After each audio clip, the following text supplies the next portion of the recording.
You know ID in the town all day.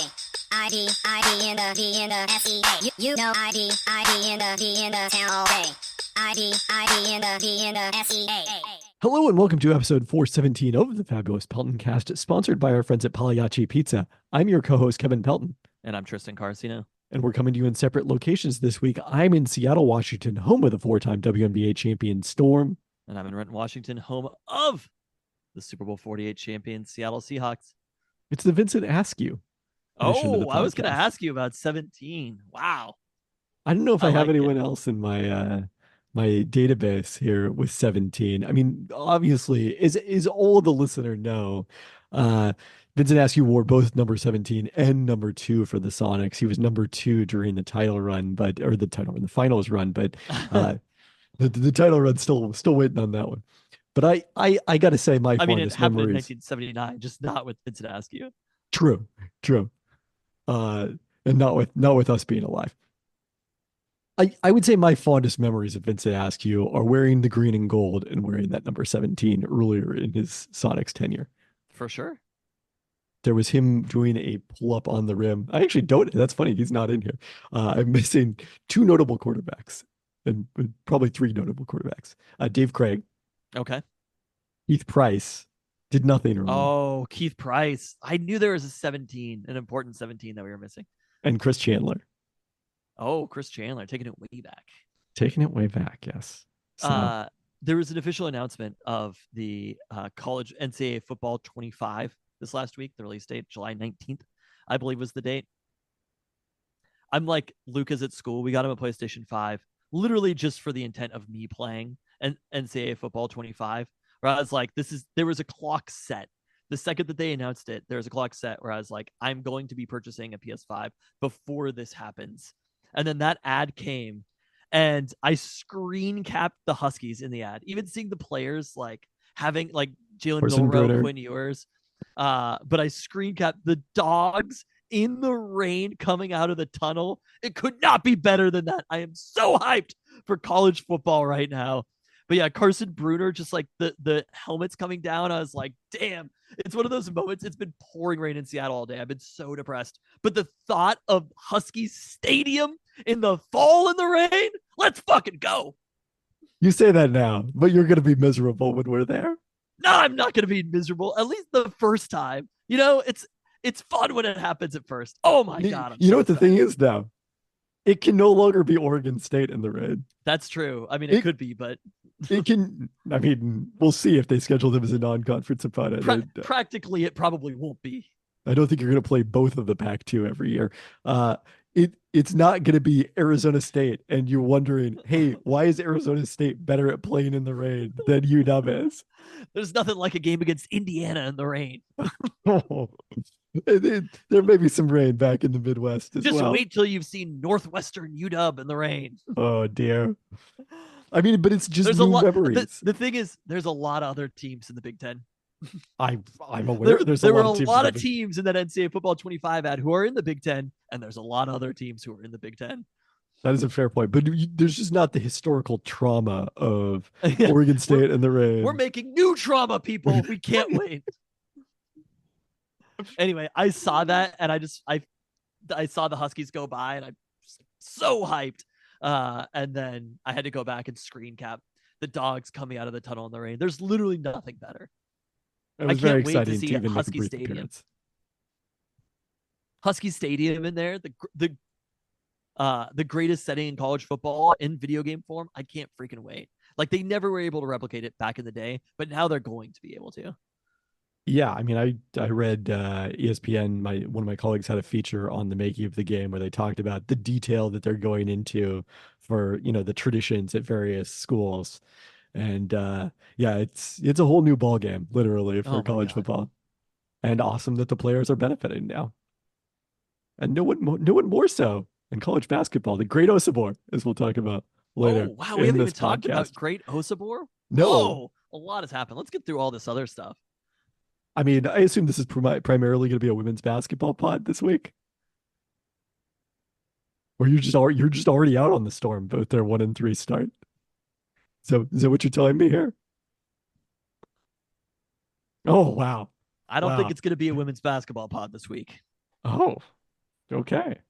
Given I don't know where you're going with this one, but I'm curious to No, see it. Well, I'm just saying that the women's basketball hasn't been good, it has not been good thus and far, Great but Osabor has been great. it's true. Always this. Never anything else. Well, it's also, in addition to being the Vincent Askew episode, it is the MVP edition of the Pelton Cast for 2024. And congrats to your 2024 Pelton Cast MVP, Abandoned Searches, which got 53% of the vote to your 37%. A runaway. With It's like the Mariners playoff odds, like with even with the better, with or the no, famous not even cousin as Katie good. and I. Yes, not as good. The famous cousin Katie and I getting 5% each. Robbed. How many abandoned searches were there? Just one in the past year? In the past year, I think technically, well, Step your game up, abandoned searches. yeah, because barbecue was abandoned in the summer of 2022. That was also, was that the same year of Search for Seattle's Most Seattle Person? Uh-huh. That was almost like a never started search. I mean, I think it still falls under the category of abandoned searches. And then, obviously, most famously, the Search for Seattle's Best IPA, which about a month into you stopped drinking. And now I I didn't really like basically, drinking IPAs anyway, so I argued against that search to begin with, if it means anything. but you came around on it. It's I not like I I foisted it on you. accepted it. I accepted it. I didn't come around on it. The two things we're good at is concluding searches and also abandoning searches. That's the thing. You Well, know that you know what they say. Fire fast, hire slow. That's what we're doing with these abandoned searches. You know what I mean? We're firing fast. If the search isn't working, let it go. Hire slow on the new searches. You don't want to just jump into a new search right away. You I want think to take that's the your exact time. opposite of what we're doing. I think we're hiring slow because we're choosing the searches and then firing fast because we're abandoning them. Yeah, that's still good. Is it? That's, I believe that's the Phoenix Suns model of hiring head coaches. Fire fast, hire slow. Yeah. That's the model of have they hired and fired a Actually, I lot of don't know. head I think coaches? I would make it good as we're hiring fast, firing fast. I guess that's what I Hiring actually fast, conclude. firing. That's the There's a Suns model. lot going on here. But the thing is, I don't want people to think that this cookie search is not going to reach its conclusion. It's going to be Because abandoned for this particular week because we didn't have any cookies logistically. in honor of the MVP, we had to give it a Wow. week for this cookie search. We are deep in this cookie search though. And that's the thing.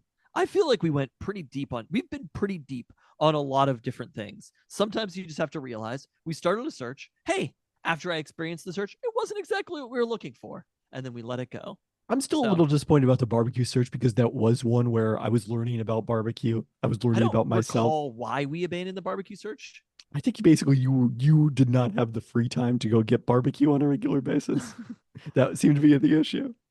I'm happy to pick back up the barbecue search. I the IPA search, I think that's abandoned forever. Search for Seattle's most Seattle person, gone forever. I'm not going to say However, the IPA is abandoned forever, although I haven't been drinking lately either. So it's a real problem for the search if neither Pelton brother is involved.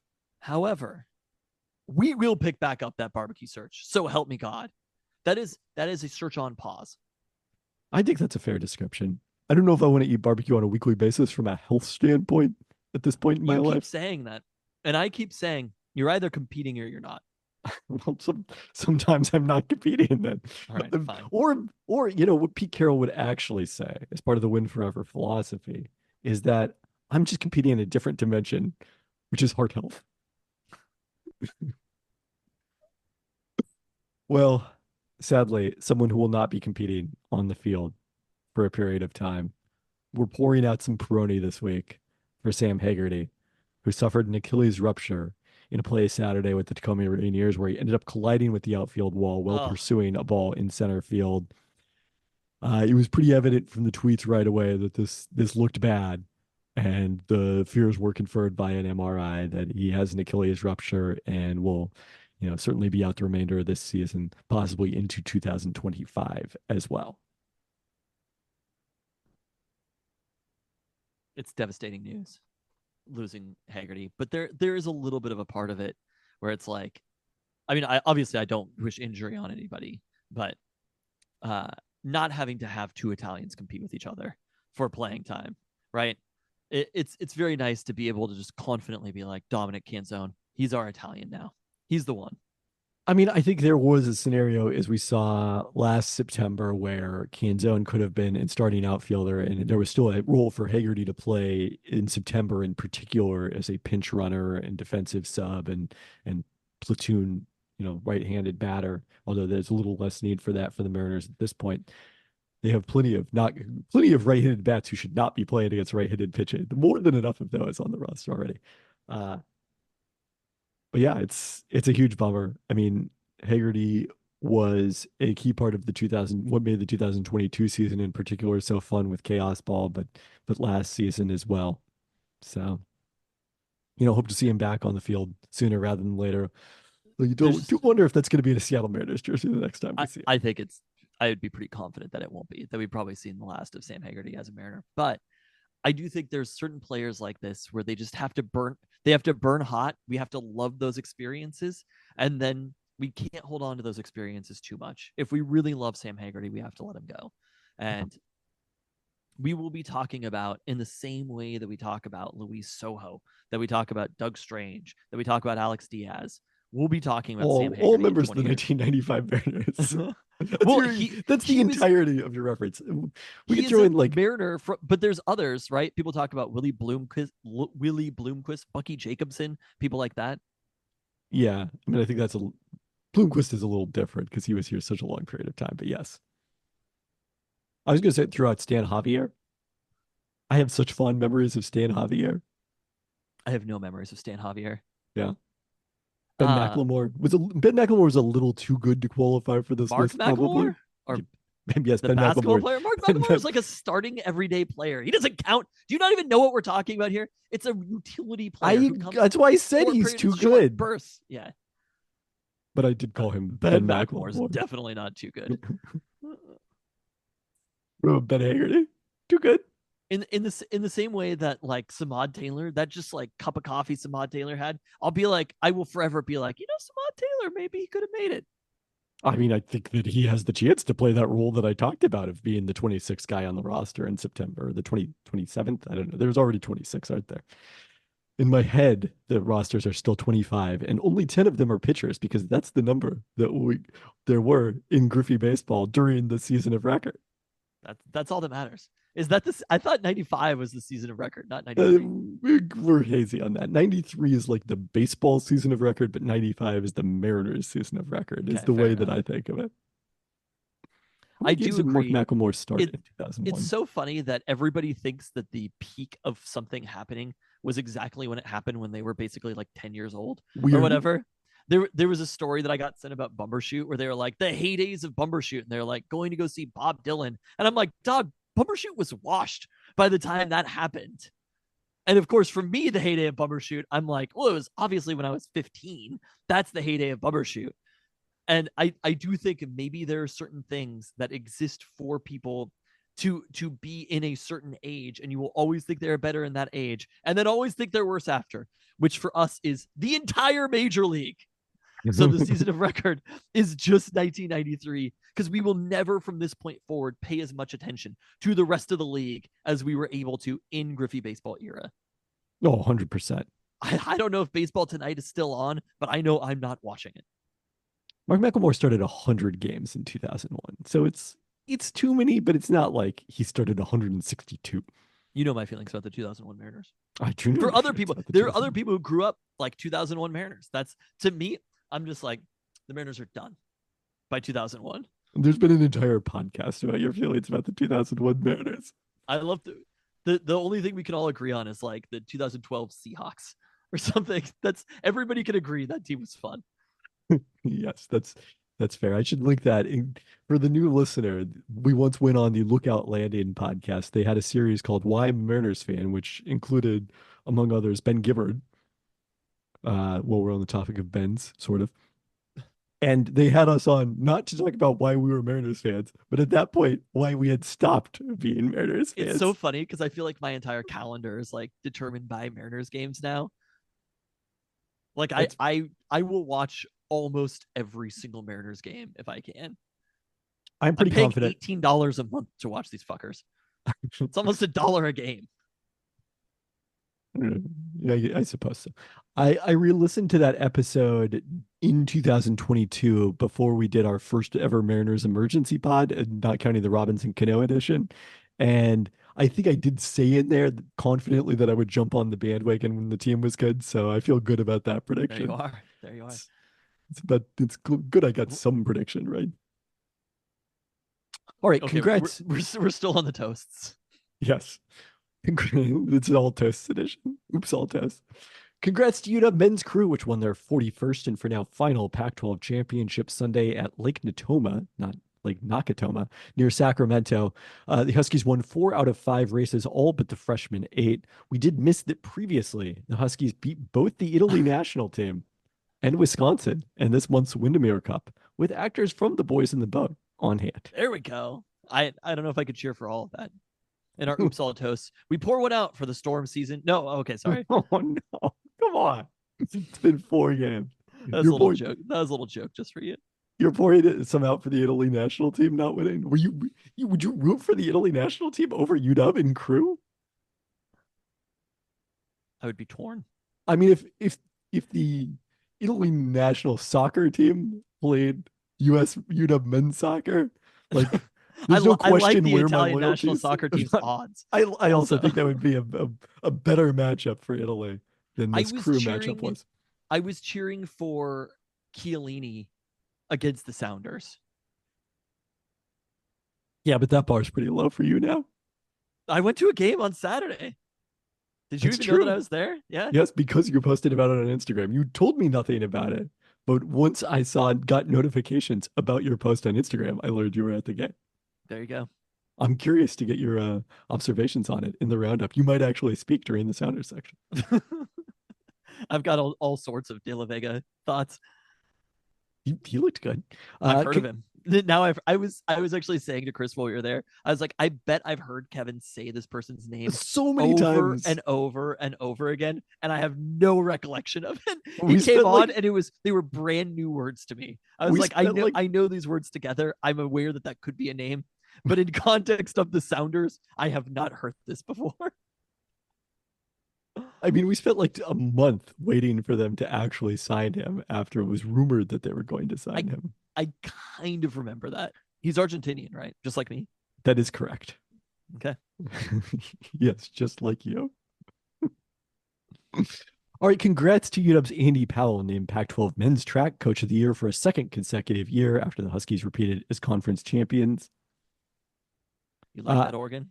Do you like that organ? I don't know if you saw this. Faster school. Mike Vorel of the Seattle Times posted on Twitter that he interviewed Powell for a story, and Powell was like, yeah, so 2 of the 3 top mile runners in the state of Washington in high school this year are committed to us. And Vorel like made it as a joke, asked him, so what happened to the third? And he was like, oh, it's my son. He left? No, he's only a junior. Oh, okay. He is presumably coming to UW, as his mom also coaches the track and field there. So I like our odds on that one. Although, I don't know, we did manage to hold on to Alexis DeBoer so far, despite Kalen leaving for Alabama. So you never know for sure, I suppose. Feels a little different. All right, lastly, in our Oops All Toasts, there's a new sponsor for the Seafair Unlimited Hydroplane races. Pizza. No, sadly. The boats are now racing for the Apollo Mechanical Cup. So there you go. They certainly are still racing this race. I mean, it's not. It was like the home street. That's the exact same thing. We were like 8 to 10, and we were like, that is the glory days of hydroplane. Objectively, it was, but I mean, whether it was the glory days relative to the 1980s or the 70s or the 60s, I mean, like this, like I think the the 50s and 60s are pretty objectively the glory days of hydroplane racing when they were like reading about it regularly in Sports Illustrated and shit. But and like there were no professional sports in Seattle. The roundup was very short back then. They hadn't even invented women's sports at UW. Those were like objectively the heyday, but it is also objective that hydroplane racing has been going downhill in terms of interest for like 3 solid decades there since we were around age 10. Since we were children. I mean, yeah, I Are don't want we to say it's a coincidence. are we the problem? Is it us? I Am almost I want the to talk asshole? about. I feel like we've never talked about this, but I started thinking about. We were at the Rolling Stone show, and I've been I thinking was about this a wondering whether lot this was going lately, to come actually, up. about the like nostalgia curve that happens of basically like a generation of people thinks that something is amazing because they perceived it while they were children, right? I want to talk about this more later, but like I remember being a kid in high school and feeling like there was no good new music because the people who defined what was quote I mean as if any music is like objectively good or bad or whatever, we're operating in those terms. Right. And the people who were defining what was like classic albums at the time basically we're just talking about records that came out when they were children, right? Because music Or that I mean, I think with music it's a little different. I don't think it's age, 10 like you're talking about with sports it's teams. a little It's bit like older. It's 18 to 22, maybe 18 to something around 25. there.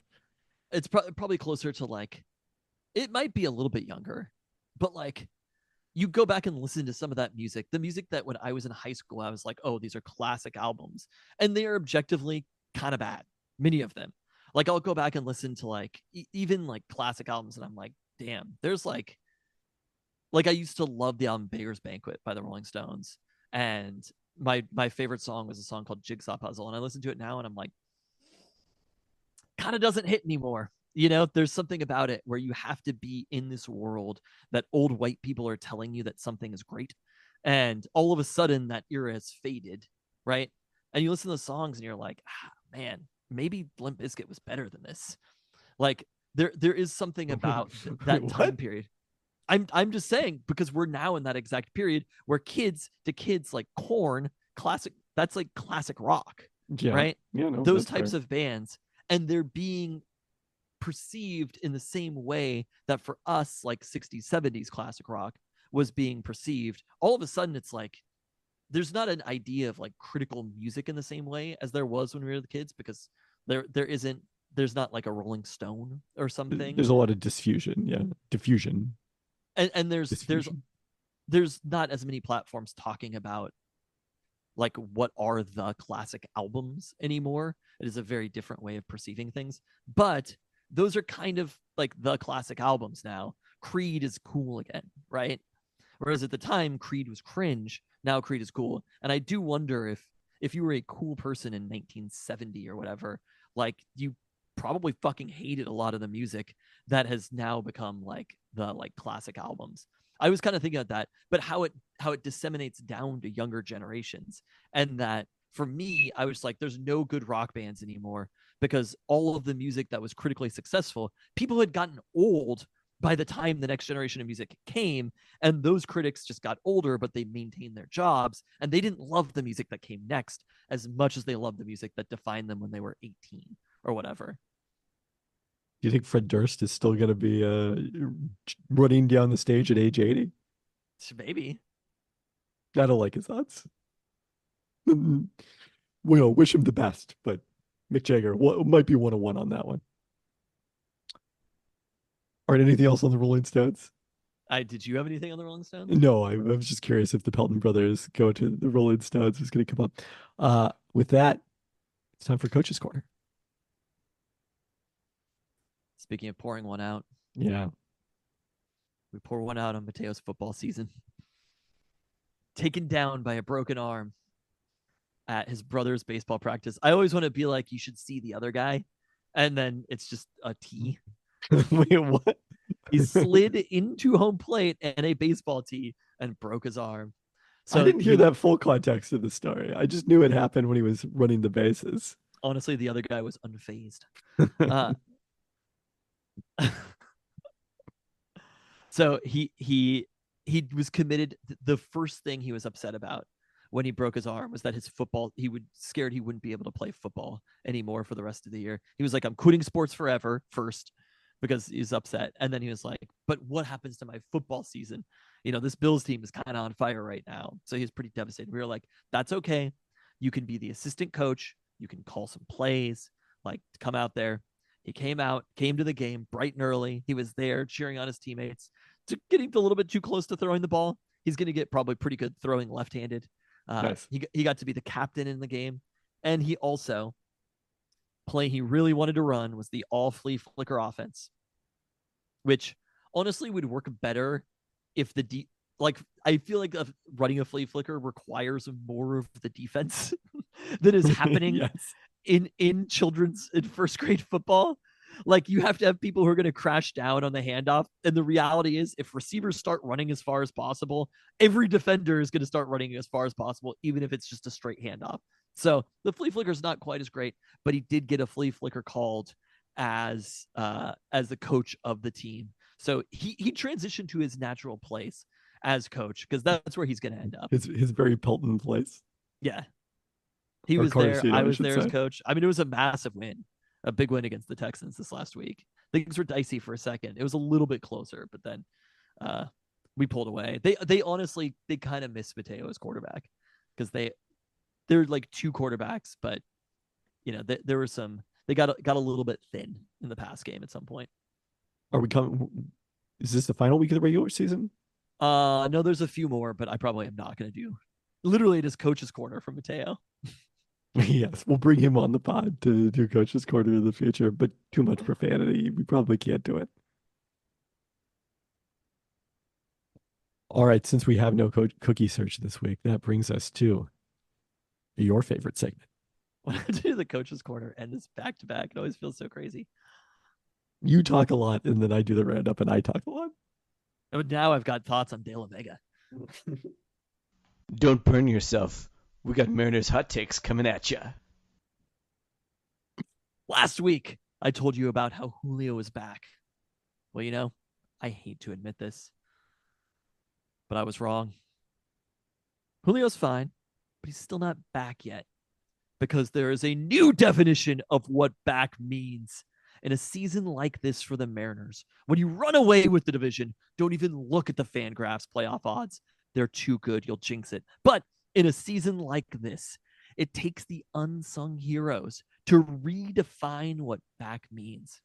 Here's an ode to the unsung heroes who have carried the Mariners through their toughest stretch of the season, leading them to a 5-3 record against three of the best teams in the AL. He's not Jake Fraley. He's not John Fraley. It's motherfucking boy, Luke Raley. Sometimes when you're on an 8-game hitting streak, it means you have 8 hits, not for Luke, who has been raking during that time period, showing the speed to leg out an infield single in the most important win of the year, and then capping it off with a massive dinger to ice away the Yankees for a second straight night. He has played so well. We're Zoe Deschanel in 2012. We're not even thinking about Death Cabbie for Cutie. And they've been able to kintsugi the roster together with, he's not Luis Castillo, he's not George Kirby, he's our number one starter and all-star. It's Brian Wu. Pitching against maybe the best bats in the American League, Wu continued his domination. The gem he tossed, 2 hits, no runs, 7 strikeouts, was the best of the best. And we have to start thinking in stratospheric levels for Wu now. He is Pedro in 99. He is Randy Johnson in 2002. And the rest of the AL West are a bird in spring training because there is another utility player in town. He's not Luis Sojo. He's not Willie Bloomquist. He's Dylan Moore. I had written off Demo so many times. He was basically a home office expense, but he is back for the first time. As we pour one out for our boy Swaggerty, Demo is plenty alive, cranking a number of huge hits in May, showing more pop than ever imagined, and out of respect for Sam, doing it alongside another of our brethren, because as long as the Mariners are number one, there always needs to be at least one. Wow, well done. I didn't realize there was going to be so much Ben Gibbard in today's podcast You mentioned when that, we I was like, started wow, that. that's coming up again. Also kind of mean to do that to noted Mariners fan Ben Gibbard. But yeah, Dylan Moore, I think the biggest thing that Dylan Moore had going against him for a long period of time is that he's not Italian. So how That dare actually he? is that actually is true. If Dylan Moore was Italian, he'd be one of my favorite Mariners. Without question. But I mean, the stretch that he had filling in for JP Crawford, now you've got the ability to have both of them in the lineup. He played second today with Crawford's return to the starting lineup with Jorge Polanco still sitting out with hamstring tightness. So I will note that kind of didn't even notice that Jorge Polanco wasn't there. like you kind of got to keep Dylan Moore's bat in the lineup. He has the highest, it was noted on the Discord, the highest OPS of anyone in the lineup today, which is He's such a just quite a wild. white baseball player. He's from like suburban California, went to college in Florida, Cypress College for 2 years before transferring to UCF. Drafted that by all the checks out. Rangers. Like that guy, this is a baseball player. But I thought you were going to say that Luke Raley was playing so well. We were scouring to see if he had any Italian heritage. I'm happy to do so. He probably was like raised in California. California, Oh no, he's from Arizona, Ohio. Florida. I knew this. We knew it because he went to Ohio State. Oh, that's right. Yes. That's one of the things we talked about on the podcast that I completely forgot, like the entire Sounders section, all the discussions of Pedro de la Vega for you. Yeah, I mean, Raley has been awesome. Moved up to hitting third in the lineup today, which Wait, was did he not? He didn't go to wild. Ohio State. I knew he was from Ohio. It was somebody else who went to Ohio State then. Was that Mitch Oh, Garver? it was it the no, it wasn't Cannon Smith and Jigba. I mean, that's just Jackson that went there. You're right, though. We definitely talked about someone going to Ohio State. After going undrafted out of high school, he enrolled at Lake Erie College. Huh. What kind of a strange path to the majors for Luke Raley. What else was involved here? That he played like Cape Cod Baseball League. Huh. Okay. He Good was for Luke drafted by the Raley. Dodgers in the 7th round. I mean, it was so funny. Like I was very down on Luke Raley at the beginning of the season before you really understood who Luke Raley was. He's the best hitter on the team now. The way that he's moved up the lineup and the combination that he has of speed and average and power, you're kind of like, I think Luke Raley might actually just be really good. It's not like a Dylan Moore situation where you're like, okay, Dylan Moore like has a few hits, but we know who Dylan Moore is. Luke Raley might actually be if you were to tell me in 5 years that at some point Luke Raley made an all-star team, I'd be like, yeah, that kind of checks out.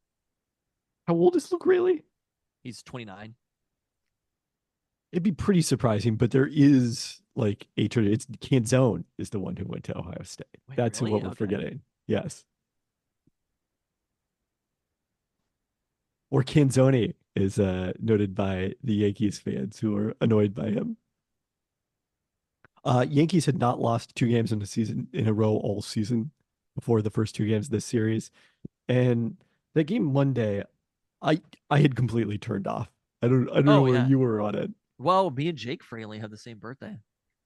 Because coming off of this series against the Orioles, even though the Mariners did manage to scratch out a win, it just felt like there might be some levels to this shit in the American League, and they might be on a level. It's kind of crazy how things went from the 8th inning yesterday to today.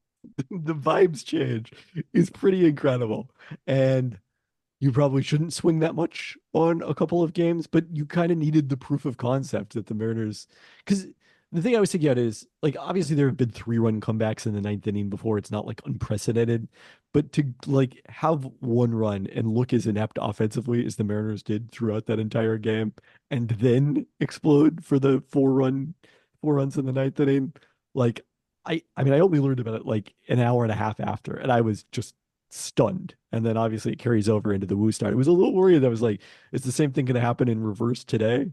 But lo and behold, Ryan Stanek and Andres Munoz shut the door, and the Mariners got some insurance runs off the Yankees bullpen again. It was close. Yeah, Ohio's the other place. Florida, Ohio, California. That's where baseball players come from. So the Mariners now, don't look now, 3 games up in the American League West on the below 500 Texas Rangers. It is their first time ending the day with a 3 game lead in the division over a quarter in the way through the season since August 2003. So that's wild. 3. I thought 2 was I thought so things hadn't fallen apart yet by 3. I believe 3 was the year that they fell apart for good. That was the Moneyball season, wasn't it? 2 was the year that they missed the playoffs in 2, right? Or did they made the playoffs? No, they missed the playoffs in both 2 and 3. Okay. 2002, I thought they were up and then they fell apart late in the season. I mean, I think it was pretty similar. They finished 93 and 69 both seasons. God. And that was an era that you could finish 93 and 69 and miss the playoffs. Right. Yes. Nowadays, that would not be the same kind of issue. Yeah, they were up 7 in July, still up 4 at times in August, and then finished 3 games out. And third in the AL West behind Oakland and Anaheim, I do believe. So no, they actually finished second. I guess I don't know who was the wild card that year. Boston Red Sox. Boston Red Sox. So there you go. Two Who more had the games same left. record. No, they were 95 and 67. They were 2 games up. Oh, that's Or are you looking at 2002? I'm looking at 2. Yeah, in 2002 was the year that Oakland and Anaheim made it. The Mariners finished third in the division with 93 wins. And the Mariners would have been the third wild card that year. Yes. Possibly the second, depending on the tiebreaker with Boston. So the Mariners 2 more left with the Yankees before they finish this road trip in DC against the Nats. Peltoncast golden rule. I don't want to say I'll feel good about the road trip, even no matter what happens going forward, but they've already been more competitive against the Yankees. 500 in the stretch with the Royals, Orioles, and Yankees. Yeah, that's a good way to think about it. To go 500 during that stretch with 7 of those on the road, I think the Orioles might be something else. I know that I think the Yankees lead the AL East. They do, but they're both scary. When it was like they might pitch hit Jose Trevino, and then they're like, and here comes Giancarlo Stanton. You're like, they have him too. I mean, the thing that today felt like to me, I mean, obviously Giancarlo Stanton wouldn't be pinch hitting in this scenario, but it felt a lot like a playoff game, frankly. Like we've had some of these matchups with the Yankees before. If you go back to the 2022 series in Seattle that sort of catalyzed the Peltoncast Mariners fandom, led to the Carlos Santana theme song. That felt like a playoff preview, and today's game in particular did as well to me. Even though the wild thing is May in baseball, you should probably think of as playoff previews. Nothing changes between May and October. I don't think you're understanding my point, which is just like the level of competition and the quality of players involved. That's the part of it that felt like a playoff game. Yes, but also you're saying that the Yankees have a lot of good players. I am saying that, but playing the Yankees feels like it was a playoff game. But like the Orioles games did not feel like playoff games. Maybe Saturday did. Kind of summarily crushed the Mariners ultimately. They're also like there's the tension of baseball playoffs that today felt a lot like. I don't know. Maybe that's unfair. Let me know in the Discord if people agreed with that assessment. But the wild thing is, despite your Brian Wu comparisons, like if the Mariners started the playoffs today, Brian Wu isn't starting games. We'll see, but yes. Long ways to go. But yeah, that is their pitching depth is pretty wild. Brian was awesome. I have him back. I mean, just even subbing out just the Emerson Hancock starts for Brian Wu starts it kind of changes the whole team. Like, for sure. I noticed the runs allowed. Like the Mariners have given up some runs. Their pitching hasn't been as good as it has been. The offense has been a little bit better, and the pitching hasn't been as good. But just flipping those starts, the Hancock starts or the Wu starts changes everything. 100%. All right, to the roundup. Starting with our Calder Cup playoffs update, Coachella Valley swept the Ontario Reign 3-0 to reach the Western Conference Finals, where the Firebirds will face the winner of the Grand Rapids Milwaukee series, currently tied 1-1. Elliot Friedman of TSN reported on the Kraken's coaching vacancy. Seattle, I think there's three names: Dan Bylsma, Todd McClellan, and Jay Leach. Bylsma is currently coaching Coachella Valley, fittingly enough, after serving as the head coach of the Penguins, where he won a Stanley Cup as a rookie head coach in 2009, and the Buffalo Sabres. McClellan was fired by the Kings in February, coming off a 100-point season, previously coached in San Jose and Edmonton, leading both of those teams to 100-point seasons as well. And Leach was an assistant throughout Dave Haxtell's time as Kraken head coach, interviewed with your Rangers last year. But this would be his first opportunity as a head coach if he is hired to replace Haxtell. Now, of course, I've never heard of any of these people, but based upon the description, I feel like Todd McClellan is probably the dude. I mean, Bylsma's had like the greatest playoff success and is also in the organization with the Coachella Valley affiliation. I wouldn't be surprised if it's him. I'm not saying who it is, but who I think it should be. I suppose. I don't take any particular opinion on who it should be. I'm not convinced any of it matters. I think it's all window dressing. They keep firing. It's like the Peltoncast searches. They keep hiring and firing coaches, and teams win or lose, and it doesn't seem to make a lot of difference either way. I think your theory about coaches, I actually think is totally wrong. I think it's the exact opposite. I was thinking about this. The amount that you can just tune out a coach, it just, after a couple of years, you're just like, I'm good. I've heard it, dog. Like, I'm good. You're doing your thing. There are very few coaches that are going to, and this is in sports where coaching matters less scheme wise, if that makes sense. Like basketball, football, I think coaching matters more because it's literally their choices to make. There's not like a choice to make in hockey where you're like, we're either going to try to score or not. You know, like in football, you can pass the ball or you can run the ball, and that choice that you make literally changes your chances of winning the game. In all the other sports, more or less, everybody's trying to do the same thing. In baseball, basketball, hockey. So I think if there's a coach and it turns even a little sour for a second, or the players start tuning them out, find a new guy. I suppose maybe they're not actually tuning them out, and maybe you're just getting bad luck, because that's almost always what you get fired for. Is bad luck. I don't know if that's true. And then people retcon.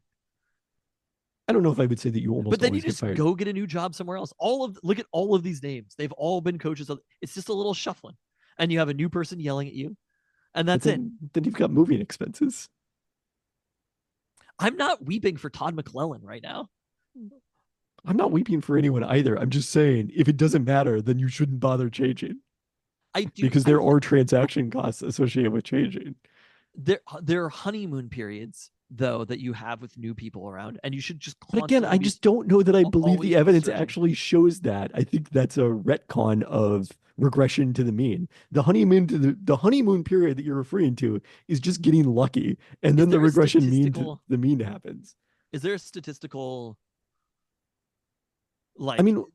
history of teams playing better under new head coaches? And have you looked at that in basketball? Yeah, the evidence is teams play worse on average under new head coaches. And I'm pretty sure that's true in football as well. Fair enough. Seattle Sounders. Rough midweek match on Wednesday in Salt Lake. They rested several starters to begin the game, including Christian Roldan and Jordan Morris, while Leo Chu left in the 21st minute with an injury. They conceded in the 27th minute, then again in the 58th, and had just 2 shots on goal and 0.7 XG in a 2-0 loss. On Saturday, with Tristan in attendance, Jordan Morris grabbed the opening goal 9 minutes in after a series of deflections in the box. The Sounders controlled play into stoppage time when Nuhu was yellow carded for a foul, and then VAR determined he committed a handball in the box on a subsequent play, earning a second yellow and a penalty for the Whitecaps, who converted to share the points, despite Pedro de la Vega subsequently testing the woodwork in his return to the lineup from a hamstring injury. What did you see? Honestly, they were really playing soccer, and I think that was kind of the main thing. Things moved crisply. Like everybody was trying to score. It was one of those setups where in a 1-0 game, there's the Sounders weren't time wasting. They were trying to score another goal. There was a play where I felt like I don't know. When you're at the stadium, it's always hard.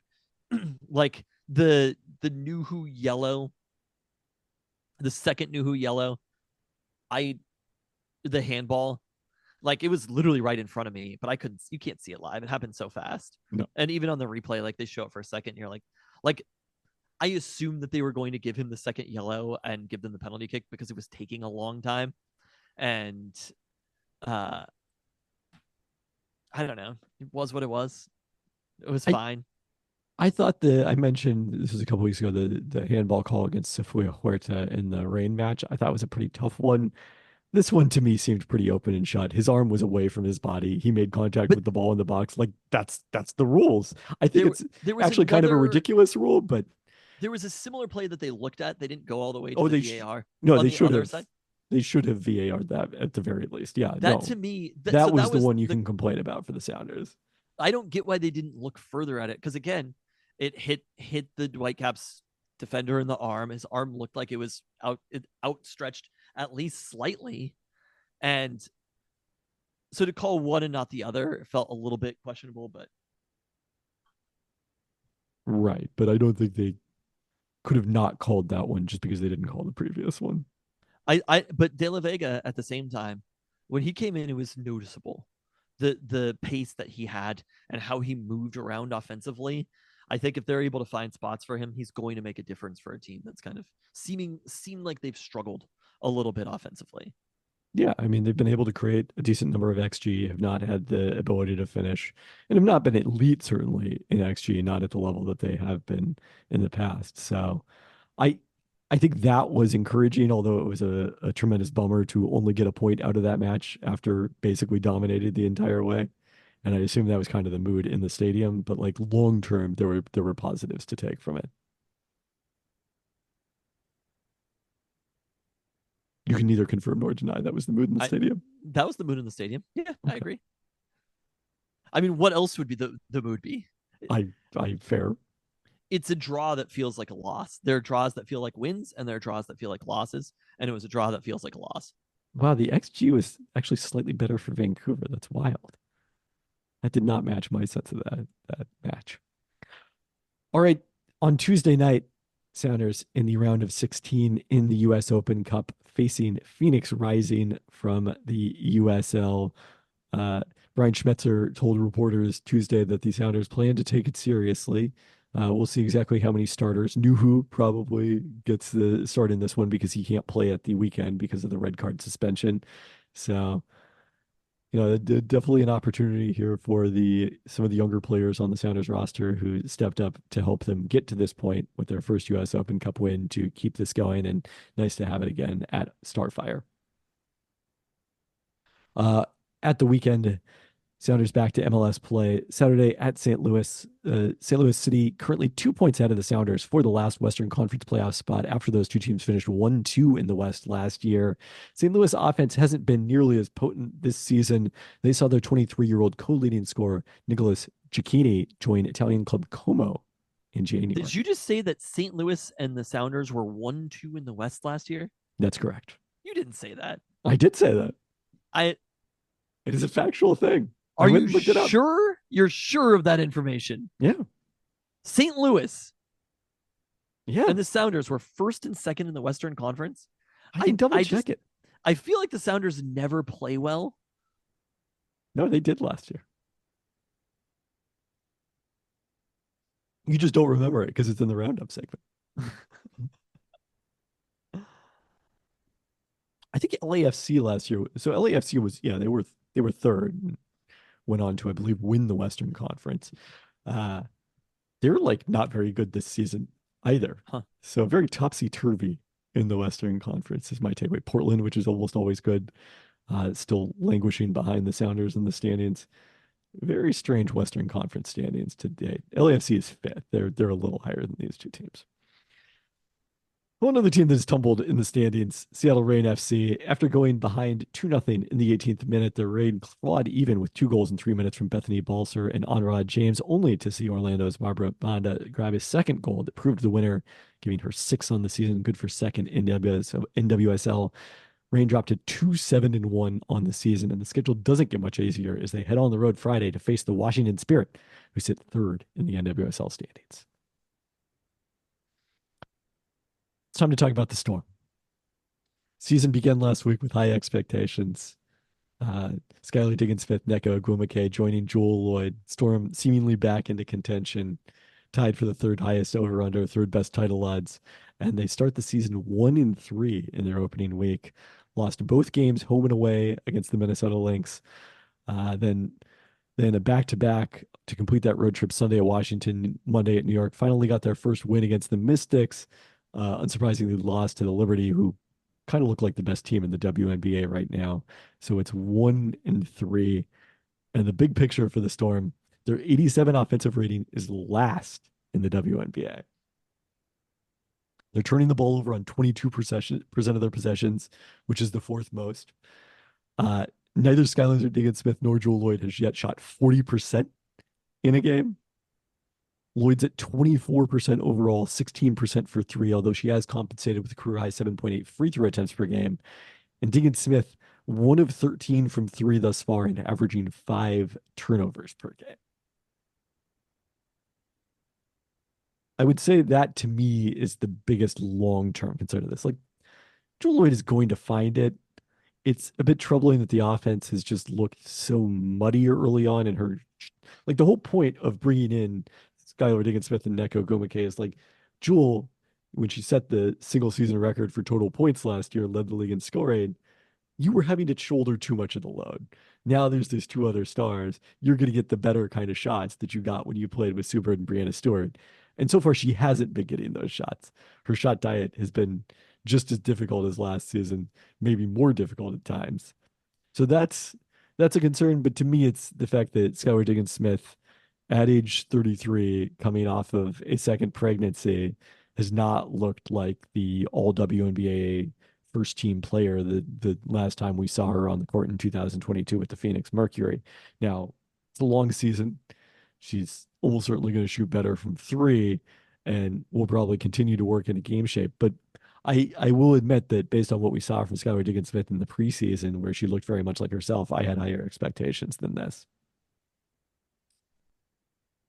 I think that's the biggest piece right now is the turnovers have just been crushing to watch.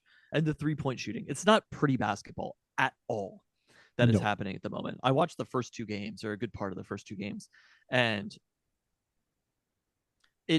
I mean, the turnovers were the main thing that stood out. It's so strange watching NBA and then watching at least the Storm. They just don't shoot threes. I mean, they're 18.3 per game. It's 11th in the WNBA thus far. And they're shooting 23% on them. Is that a coaching thing, or are they just not getting the shots? Is there an expectation that they weren't going to take as many threes?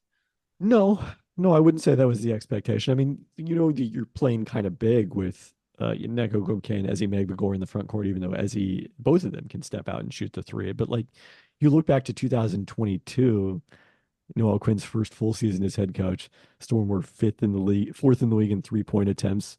They shot the second highest percentage after the Aces. Like, this was an outstanding shooting team. So it's not like a coaching philosophy of let's pound them inside like old school. Like, no, Noel Quinn wants them to shoot more threes, and the offense just hasn't been generating them thus far. How much of that, if you had to put, I blame, not necessarily the right word, but like responsibility for any of the issues that are happening on offense, to me, it's probably Skylar Diggins-Smith at the moment. That I just feel like she's not running the offense very well. And I mean, she has racked up a lot of assists, but yeah, the turnovers have been bad. I mean, part of this is like, you're comparing NBA playoff games to the WNBA start of the season with 2 weeks of training camp. Like, I expected when I looked it up, their turnover rate has got to lead the league, right? And like, no, they're actually fourth. Everybody probably helps turning the ball over a ton right now. It probably helps a little bit that they've played 4 games thus far, and some of the teams entering Monday when these stats were compiled had only played 2. Okay. So they've had a little more opportunity to work it out of their system, but definitely like this is what happens early in WNBA seasons. Is concern level, where are we at concern level? I think the idea that this is going to be one of the top 3 teams in the league is now very difficult to justify because Connecticut, and we'll talk about them a little more in a second, looks very much the part of one of the 3 or 4 best teams in the league. And then probably the most notable development on the flip side of the Storm start is Minnesota winning those 2 games against them and looking like they are going to be a very strong team this season. I thought they were a bit underrated. They were ahead of the Storm in my statistical projections, and they're off to a terrific start. It still just felt to me like these were issues that with the 2 new stars, they just haven't played together that much, right? You said there's 2 weeks of training camp. It was abbreviated because you got the Olympic break this year, and they're trying to fit in 40 games in a smaller footprint than they had last year to do that. It does feel like they're playing a lot of games very quickly also. And they've played, they tied for the most games in the league.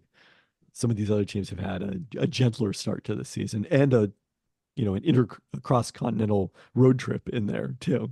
I was just wondering if it's they're older players, right? Skylar Diggins-Smith and Nneka Ogwumike are not young, and most of the other stars kind of around the league, like there are a lot of young stars around the league.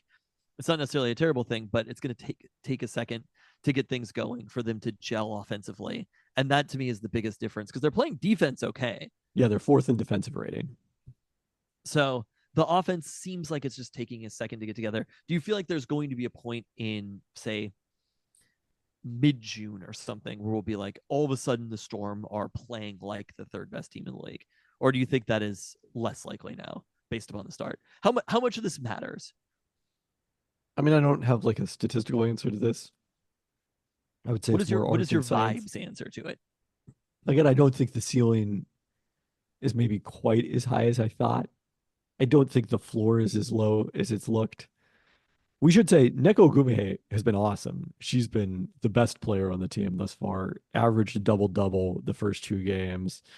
Then she rolled her ankle against Minnesota, has missed the last 2 games. And, they managed to beat Washington without her. We're fairly competitive against New York, but, her absence was very much felt. I think there's optimism she could return as soon as Wednesday night to the lineup. The other player, by the way, that they've been without is Nika Mule. This snuck up on us. We got an email like an hour or maybe 30 minutes before tip-off of the season opener that she was going to be unable to play due to a visa issue. So she was in the U.S. on a student visa when she was at UConn and now has to convert it to a work visa. And we knew that this was why she was unable to travel to Canada for the exhibition game they played in Edmonton, but didn't realize it was still going to be a potential issue for her playing in games. And she has been upgraded to probable for Wednesday. So it sounds like there is strong optimism that she will be back on So the she's court. in the country right now. She was practicing with the team the entire way. She's was on the road trip. I don't know What's the for difference? sure. If you literally the being in the country should be the issue with the visa, not playing basketball. I guess it's probably if Like it's a work visa, you can't work until you have the visa. And so the one thing that we kind of teased out, and I haven't gotten anyone to confirm this, is she could participate during training camp and play in a preseason game because technically you don't get paid for the preseason. You only get paid for the regular season. But this has left the Storm without one of their options at backup point guard. Kiana Williams, who made the team out of training camp, as I think we sort of, had an idea might happen when we did our season preview pod. She's gotten some of those minutes, and then they've gone with Point Sammy Whitcomb some of those minutes, which the only positive of that is, like, if I have a criticism of the first week of the season, it's that Sammy Whitcomb needs to play more, especially if you need more shooting. Sammy is the answer. And Victoria Vivians has had some good moments the last couple of games. Jordan Horston has been terrific defensively so far, but neither of those players stretches the floor the way that Sammy does, and she's just one of your 5 best players. How much do you expect? How much of a difference do you expect Nika Mule to play when she's back? I mean, I wouldn't expect a huge difference, but if you're looking at turnovers specifically, like playing without a traditional point guard, it's going to be a positive. Okay. What about around the league? We obviously saw the debut of Caitlin Clark last week. Well, let's pose it this way, because we're going to have a battle of the 1-3 Storm against the 0-4 Indiana Fever on Wednesday night at Climate Pledge Arena. Caitlin Clark coming to town. Oh, that's at Climate Pledge? Yeah. Oh, wow. Okay. Yeah. There's more than one game at Climate Pledge then, right? They're coming back on June 28th. Sadly, I will not be around for that one. So, I was going to say Jan bought tickets for it, and I'm going to be gone because I'm going to be gone June 28th. Or June 27th, I should say. It's not the 28th. I will be gone for that one, sadly. So this will be my only opportunity to watch Caitlin in Seattle this season, barring somehow a playoff matchup, which would be very exciting, I think, at this point for both of those teams. So, like they are also off to a slow start in some of the same ways, intriguingly. Caitlin, through her first 4 games, has 26 turnovers. She shot 7 of 23 her first 2 games, including 1 of 7 from 3 in her second game as they got blown out by the Liberty. Last 2 games, we've seen it look more like herself. 12 of 28 from the field, 7 threes in that span. Turnovers still an issue, but somewhat less so. She rolled her left ankle in the first half on Monday against Connecticut, but did return to the game for the second half and said after, it'll be a little stiff, but I'll be good. It I don't know if I saw the status report from the Fever, but I think the anticipation is she should be able to play on Wednesday, which would obviously be a tremendous disappointment if she wasn't. And we see some of the same issues, I would say, with Indiana that we've seen with the Storm. Like they're, the Storm is trying to integrate 2 star players, but Indiana is going to build everything around Caitlin Clark and had 2 weeks to do it in training camp. And their best player, their best perimeter player, I should say, last season, Kelsey Mitchell, who's been an all-star, missed much of training camp with an ankle injury of her own, and came off the bench the first 2 games. The first 2 games, they lost by a combined 57 points against Connecticut and New York, who I think are 2 of the league's 3 best teams. Last 2 games, they played those teams again, lost to them by 15, and nearly took out Connecticut on Monday for their first win. Okay, so Indiana's putting it together a little bit. Yeah. The Storm could easily lose this game. It's losable. How common is it for a player? I mean, I know that a player like Caitlin Clark maybe hasn't existed before, but for star players coming from college, how common is it for them to? Because Stewie was pretty amazing right away, right? It was interesting. I looked this up because I was looking up bad 3-point shooting for the Storm, and it was either their fewest made or their fewest attempted since Stewie's WNBA debut, which they lost by 30 at LA, but they did win her next game. And she was a top 5 player in the league as a rookie. Is that and that's not within the the league is better than when Stewie was a rookie, right? Talent overall. A little bit. I think it's more I think the fair argument. So I wrote about this, before the draft, that on the one hand, there'll be people who talk about rookies are never any good in the WNBA, and look, it's so unfair they don't get a break between college and the start of the WNBA season, which is for the same reasons we've just talked about, exacerbated this year. But it's not uncommon for rookies to be among the 10 best players in the WNBA. I thought Aaliyah Boston was. She was on my all WNBA first team last year for the Fever. But what we see is those are often post players that have an easier transition to the WNBA. The kind of ball dominant guards like Caitlin, who have come out in the league as number 1 picks, Kelsey Plum, Sabrina Ionescu, both of whom we saw a ton of in college here in the Pacific Northwest. Those players need a little bit of time. Sabrina only played 3 games as a rookie because she had a severe ankle sprain that ended her season. But I think you remember that her debut was against the Storm team that went on to win the championship in the Wubble. And they just were all over her defensively. There was a play where Ezzy Magbagore in her WNBA debut switched out on Sabrina and just stoned her. And it was oh, what's going on here? How is Kelsey Plum now? Where does Kelsey Plum rank over WNBA rank? Where is she? We had her in the top 10. In the top. So Kelsey Plum's really good now. Yeah. We had her ahead of Ionescu. And when she was in San Antonio, she was kind of considered a bust early on. Yeah. I mean, she had a very disappointing start to her career. And it turned out that she was not a point guard. They needed to get her off the ball and put her in a position to, kind of look to score first. And it's interesting, Chelsea Gray is out for Las Vegas right now. They're starting point guard, and they lost to Phoenix. I mean, unless that game changed after we started podcasting, they lost to Phoenix at home tonight. But,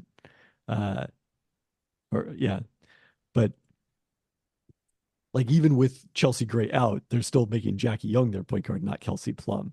So and the same thing happened with Sabrina Ionescu, who's now playing alongside the all-time, the number two all-time assister in Courtney Vandersloot. Like she's playing almost exclusively shooting guard. So it's interesting. I don't think that's going to be the case for Caitlin, but you know, one of the things you would like to see is take advantage of her shooting ability more off ball. Right now, teams have just basically been loading up on her and denying her the ball. Dejanay Carrington defended her for Connecticut, Betnijah Laney Hamilton for New York, and she hasn't had the ability to kind of leverage that defensive attention in ways to free up things for her teammates. I wrote about this in a. Is that not a thing that they were doing it at Iowa? I mean, I it feel like was, but it's just like the players you're doing this against aren't as good. yeah. Like Betnijah Laney is one of the strongest perimeter players in the league and quick enough to keep up with Caitlin. Like, I mean, this is maybe the example of it. It was Nika Mule who was doing this in the Final Four and did a really good job of it. But like Nika Mule is not a WNBA All-Star. She's maybe a backup point guard. Yeah. So again, there's levels to this. Yeah. I mean, I felt after watching the national championship game, just with how South Carolina, right? Yep. How South Carolina kind of shut her down with size and physicality after the early couple of minutes. I was like, I think it's going to be an interesting transition to the NBA or to the WNBA. I mean, the thing to me that has been unexpected is that the rest of this Indiana team hasn't been as good. Aaliyah Boston is off to a really slow start. I mentioned this in the piece that we did, the group piece that we did on ESPN.com that'll be out Wednesday morning. She'd never had a 4-game shooting stretch as bad as her first 4 games all her rookie season. Aaliyah Boston. Yeah. Yeah. Doesn't really seem to have the lift going on one. So that's been kind of confusing. But like they should have good enough players. And we started to see more of that against in the Connecticut game. Temi Fagbenle, who's a veteran of overseas play from Great Britain, which we'll be talking about a little bit, the Great Britain basketball tradition, uh, has really stepped into a nice role for them and helped them a lot on Monday. All right. So Well, this will be an interesting matchup for sure. And Yep. hopefully Neko Guamake is out there. All right, UW softball. We're pouring some out for the 2024 season. They did beat Indiana 8-7 in a wild opening game of the NCAA tournament on Friday. They took a 4-1 lead into the fifth before the Hoosiers got to Ruby Malin on in relief of Lindsay Lopez for 4 runs in the inning. Indiana then made it 6-4 heading to the bottom of the sixth, where the Huskies took a 7-6 lead thanks to a Hoosiers error. Sydney Peters blew the save opportunity with Indiana tying it up at 7 only for Giselle Alvarez to walk it off with a 2-out double in the bottom of the seventh. The Huskies then seemingly got a break because Omaha beat host Missouri 3-1 in extra innings in the other half of the bracket, setting up a matchup against the Mavericks on Saturday. UW opened up a 2-0 lead in the top of the first, but after 3 scoreless innings from Peters, who was starting in this one, Omaha exploded for 3 runs in the bottom of the fourth, and that was it. Huskies rarely threatened over the final 3 innings. That sent them into an elimination game against Missouri, the host, later Saturday. Malin started but was knocked out in the third after giving up a pair of solo home runs. Huskies scratched out a run in the fifth, but saw the Tigers pad the lead to 4-1 in the bottom half of the inning. And that was that on a season that really kind of went out with a whimper for the Huskies, I would say. Yeah, not a great season. Is this the last team? Is this the last significant sport to finish before UW is in the Big Ten? It's the last sport we're covering to finish. So UW that's baseball, barring a dramatic run, they are not in the roundup. That game was kind of it for the Pac-12 era for the Peltoncast. Yeah. Kind of wild. I mean, it's weird because we've talked about this. Like we've mentally transitioned to the Big Ten for football so long ago that thinking about it for softball, like Pac-12 for softball, has been funny. Huskies got run ruled in the baseball got run ruled in the opening game of the Pac-12 tournament, 12-0 in 7 innings by Cal. So I don't know that they're making the run down. They've lost 7 in a row. It looks like team is now. bad. Yeah. Since they did take down number 23 Oregon at home in their final home series of the season. All right. What about another team that we're going to be thinking about playing in the Big Ten next year? All right. Well, we talked about this at the top. UW men's basketball adding English transfer from Utah State, Great Osabor. who had this to say: Washington will allow me to maximize my potential as a player in my final year of college basketball. Coach Sprinkle has been with me every step of the way since I came from England, and I cannot wait to help the Huskies get back to the NCAA tournament. Of course, the real story here is that my ESPN colleague Jonathan Givony, who reported this, also reported that Osibor has NIL deals in place worth $2 million, the most known for any men's college basketball player for the upcoming season. Incredible. Great Osibor, the highest paid player in all of the NCAA. Is this mostly just because we don't know the numbers from other players? Like, why is this known and the others aren't? I mean, I think, it depends on what the player's agents are willing to disclose, and not everyone's going to want to do that. But agents? Oh yeah, they just straight up have agents now. Wait, really? Yeah. Like William Morris, CA, people like that. Like, you could just have a legit agent, or does it have to be like the same agents as, let's say, an NBA player would have? I believe your agent will generally carry over to your professional career. Yes. But so they could hire an agent. You could just hire an agent now. You're just yes. I had no idea that was the case. Yeah. I mean, you would think we're if in someone the new world. We are here. We're not fully in the new world, but we're very close to it. Some pending litigation that's going to be resolved that will thrust us directly, firmly into the new world of college sports. Oh, I think that's coming ASAP, right? Oh, it's very soon. Yes. The ACC and the Big 12 are already approved, and that the Pac-12 is voting as an old school group. It's all going to be approved very, very soon here. Yeah. So you would think if you were an agent and you negotiated a better deal for your player than Great Osibor has, that you would probably want to make that known. So you think there's a chance that Great Osibor's agent was just like, I mean, it's good for the players for these numbers to be out there. It's not bad for anybody. I mean, it does create like a certain attention on the money. I mean, look, in professional sports, agents leak the salary info regularly, so clearly it seems to work to the benefit because it creates a competitive market. I do think with college players and in particular, like, it creates a scrutiny in a way that didn't exist before. I mean, that's not a reason to not pay the money, but it might be a reason to not talk about the money. I talked about paying that $18 a month for Root Sports, and you know what? The Mariners have really held up their end of the bargain. So Osibor, is he worth it is not exactly the way to describe it, but I do think when you talk about that NIL money, part of the Danny Sprinkle hire, part of what UW is trying to do right now, and former athletic director before then, current athletic director, Pat Chun, you don't hire Danny Sprinkle without giving him the tools to be successful. And I think that's kind of the main thing, and that's where UW is at right now as they go into the Big Ten. This is a Jedd Fisch issue. This is a Danny Sprinkle issue. You don't hire these coaches, pay them the salaries you're paying them, go into the Big Ten, and then handcuff them without the money that they need to be competitive.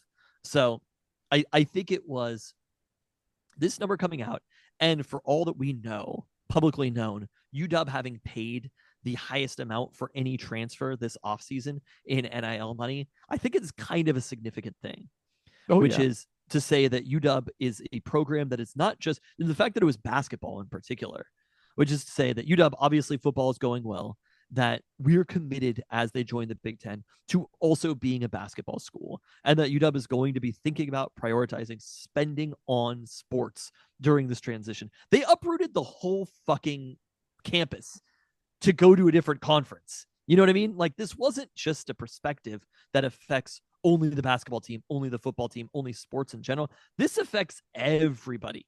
At the institution of the University of Washington is now linked to the Big Ten. They have left the conference that they were in for 100 years that guided them. You don't go there to fuck around. And I think that's what this is a little bit of a sign of, is that they are here to compete in the new world that we are entering into. UW is going to be a player, and they don't see themselves as stepping stone school. They don't see them as Danny Sprinkles waiting until he gets a better job. They are here to compete at the highest possible level. One of the things I mentioned when factoring the UW coaching search was that, like, there was a Matt Norlander piece that I had read where someone had asked, like, which, I think this was a question of a College Basketball Insider that he posed, actually, like, which college teams have better NIL operations than you would realize, and he flagged UW as one of those. And like this certainly is better than we realized, but they outcompeted Kentucky among other schools to get Grace Osabor's services. And like obviously the Danny Sprinkle ties are a big factor in this, but he was, that was what was needed plus the deal to get Great Osabor, and they had Okay. that ability. So Great Osabor, we know Cam Ward, right? One of the we have no idea what the final dollar amount was, million plus, right, for a starting quarterback. Great Osabor, you only have 5 basketball players on the court at a time, but impact wise, do we feel like Great Osabor is the kind of player who would warrant this kind of money being the biggest money in NIL? I don't think he's going to be the best player in college basketball next year. I'll say that, but I think he will be the best player that we've had at UW in a few years. Last year at Utah State, when he was Mountain West Conference Player of the Year, 7.6 box plus minus per sportsreference.com. Only 2 Huskies reached that mark in the Mike Hopkins era, Matisse Thybulle and Terrell Brown Jr. And those were both guys who were in Conference Player of the Year discussion. So that's the level that we're talking about. I barely remember Terrell Brown Jr. being a player at all, but yes. He led the conference in scoring, and UW was actually like pretty decent in conference play that year after the non-conference was pretty awful and knocked them out of NCAA tournament consideration. It's an interesting backstory how quickly he's emerged. He, even as a sophomore at Montana State under Sprinkle, I believe he was conference 6th man of the year. He averaged 19 minutes per game, made just 2 starts, then goes to Utah State and is the best player in the Mountain West Conference. I would say if you're kind of imagining what he plays like, I swear I don't do this both because they're English. It's a little like statistically like Matthew Bryan Amaning's senior year when he really broke out in a big way. The difference here being that NBA never recorded many assists, and Great Osabor is a bit of a hub offensively for Utah State. That's how he's been used.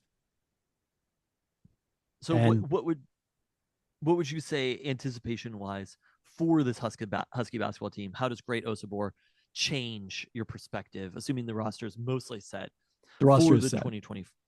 Okay. Boring to change the roster is set. So their last scholarship spot is going to be another transfer, North Dakota. Easy for me to say. North Dakota guard Tyree Iheanacho, a 5th-year senior who played 2 separate stints with the Fighting Hawks, spending 2 years at James Madison in between. Iheanacho was pretty much a defender at JUMU, but averaged 14.5 points per game last season, in addition to 3.9 assists per game. 6'4" and a solid rebounder, so can probably handle some small forward and 3-guard lineups, which is nice, given that's kind of the biggest need for the Huskies. But another iffy shooter. He took 5 threes per game, but shot just 29% from the field. I would say the Huskies have a lot of ball handlers. They have a lot of post players. And the question is going to be whether they have enough shooting and size on the wing to make it work. Okay. That's what's going to determine if this is an NCAA tournament team.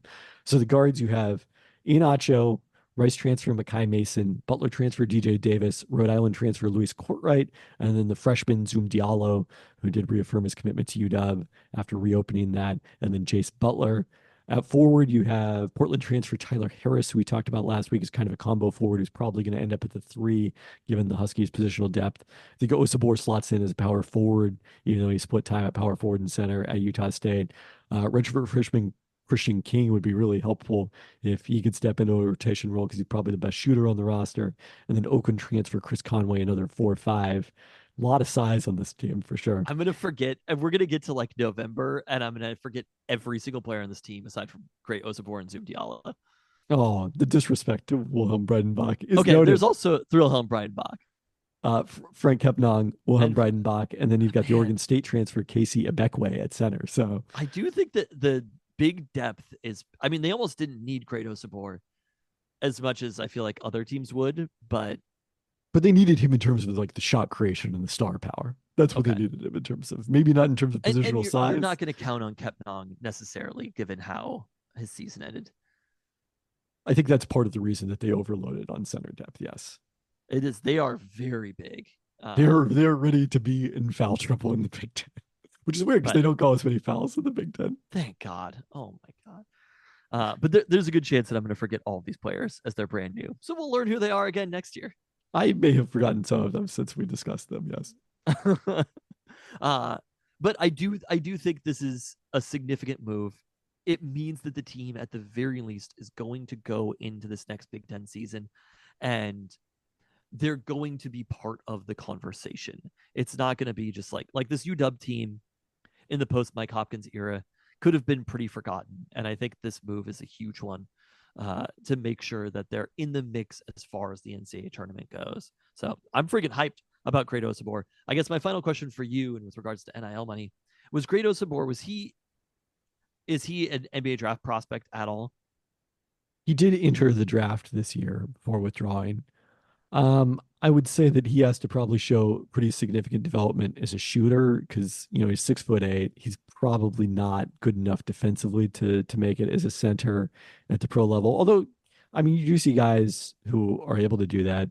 You think of Eugene Omoruyi was someone who's even smaller, although he does shoot the three, but has like really primarily been a center in his NBA career. So it's possible. I think he's probably more likely a two-way guy. That's what Keon Brooks Jr. I'm sure is hoping for. He participated in the G League Elite. What is the money like Combine. for a two-way player? I think it ends up being like a maximum of like 500K for a season, but don't hold me to that. That's off the top of my head.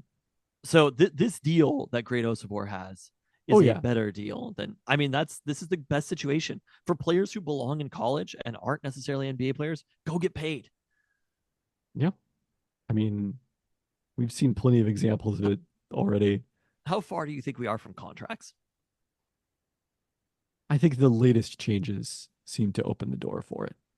And also the current litigation is going to open the door to contracts. Well, also is it Jalen or Jaden Rashada? His lawsuit is basically like breach of contract for NIL promises. Have you not seen this? The quarterback for Florida. Yeah, he committed to Florida. Jaden Rashada. And has he played yet? No, I don't think so. He committed to Florida. Well, it looks like now he's committed to Georgia, but well, yeah, because they went back on the contract. He did spend last year at Arizona State. Played 3 games there. When did this happen? So this is in like January 2003.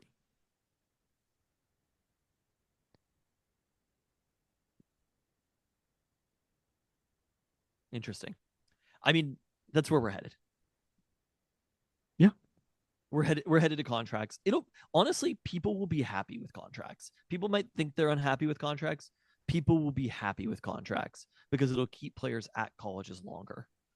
I think there is a reality that they're not going to be 1-year contracts. And eventually we're going to get to multi-year deals for players so that you don't pay somebody whatever money to come in as a freshman and then have them leave after that freshman year, or at least without any sort of compensation for it. So people are going to prefer this overall because I think there's a good chance that it'll kind of end the era of everybody changes teams every offseason. Yes, which I don't think people really like, even though certainly we want the players to have the freedom to transfer as they wish. We like the idea of players getting paid, but like it's not like in the NFL you're like, man, I wish that every player had the freedom. Like if a team has a really good player, like it's just gonna look. They're gonna be trades that are going to happen. That's what this is gonna look like. People are going to trade contracts. I don't know if we'll see trades necessarily. As I've said, I think the soccer transfer model is a more likely and more sensible outcome for college sports. We'll see. Where it has to be a mutual consent by both sides, but the team gets a financial, it's like when a coach leaves, you get the buyout. Yeah. So that makes more sense. But I think there's going to be more multi-year deals and players will stay at colleges for longer than they are because right now the system, I think that's what people don't like is having to look at the UW. Well, they do have contracts right now. It's just all of the contracts are a 1-year contract. Yes. But I think we're going to have longer contracts. Maybe or some players will have longer contracts. I think everyone would sign a longer contract and then just agitate to renegotiate if you do well. Yeah. That's how pro sports works. It's not like everyone just is signing a 1-year deal every year as a free agent. You sign a long-term deal and then you ask for a trade. Yeah, can't wait. I'm so sick of talking about transfers.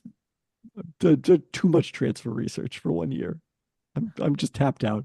It's been a lot. Speaking of which, Well, first we're going to note that Quincy Pondexter is officially joining Will Conroy on Eric Musselman's staff at USC. So good luck to the former Husky assistant coaches there.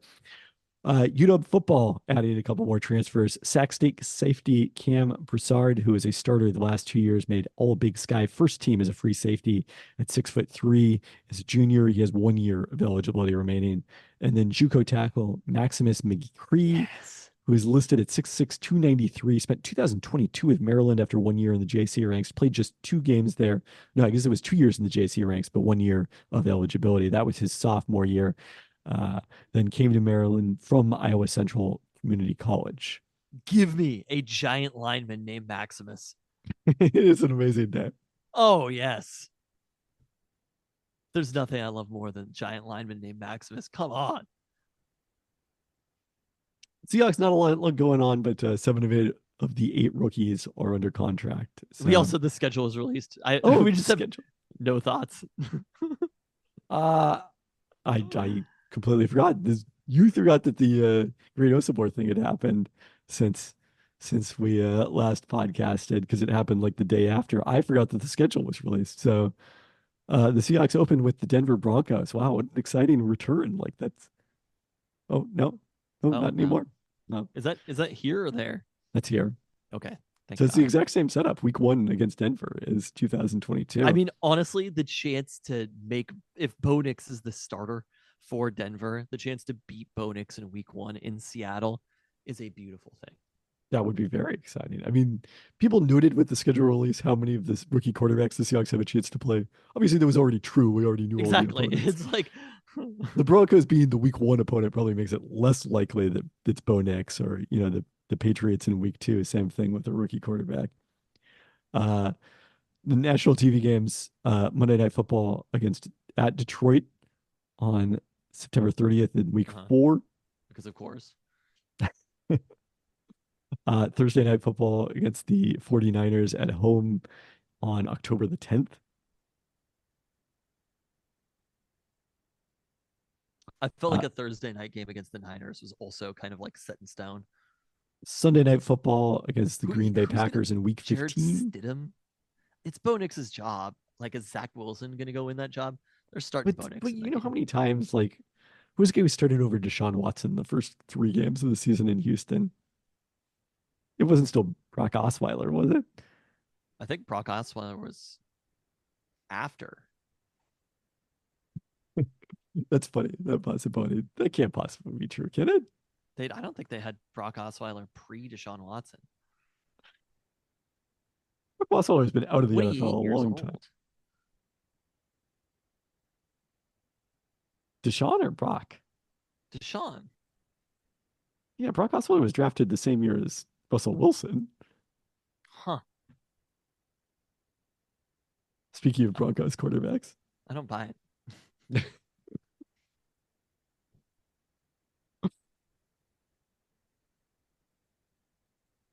So there you go. I don't know. There is obviously a degree of interest, especially if you're planning trips or Houston to go had to games.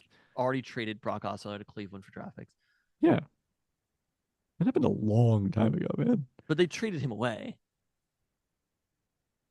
Tom Savage started. Oh, wow. Really? Yeah. Muscle Man Tom Savage. I worked, Honestly, I feel like Tom Savage, low-key kind of good. I always worked loved with Tom Savage. Tom Savage at the Sonics, so that always made me laugh. Tom Savage, the NFL quarterback. He finished his career with a 2-7 record as a starting QB. but Tom Savage was kind of good. He threw 7 interceptions and 5 touchdowns. The entire Brock Osweiler Texans era had already concluded by the time Deshaun Watson got there, and I'm old. Well, that's as good of leading up to your birthday. I guess that's as good a place as any to conclude this. We also this weekend say goodbye to Full Tilt in West Seattle. Yeah, we Growing talked up. about this on the pod. That's a tremendously sad thing for. Sunday is the last day, right? It sounds right. Yeah, tremendously sad thing in the wake of the passing of Justin Klein. So, a white center fixture. And on that note, Thanks for listening. thanks.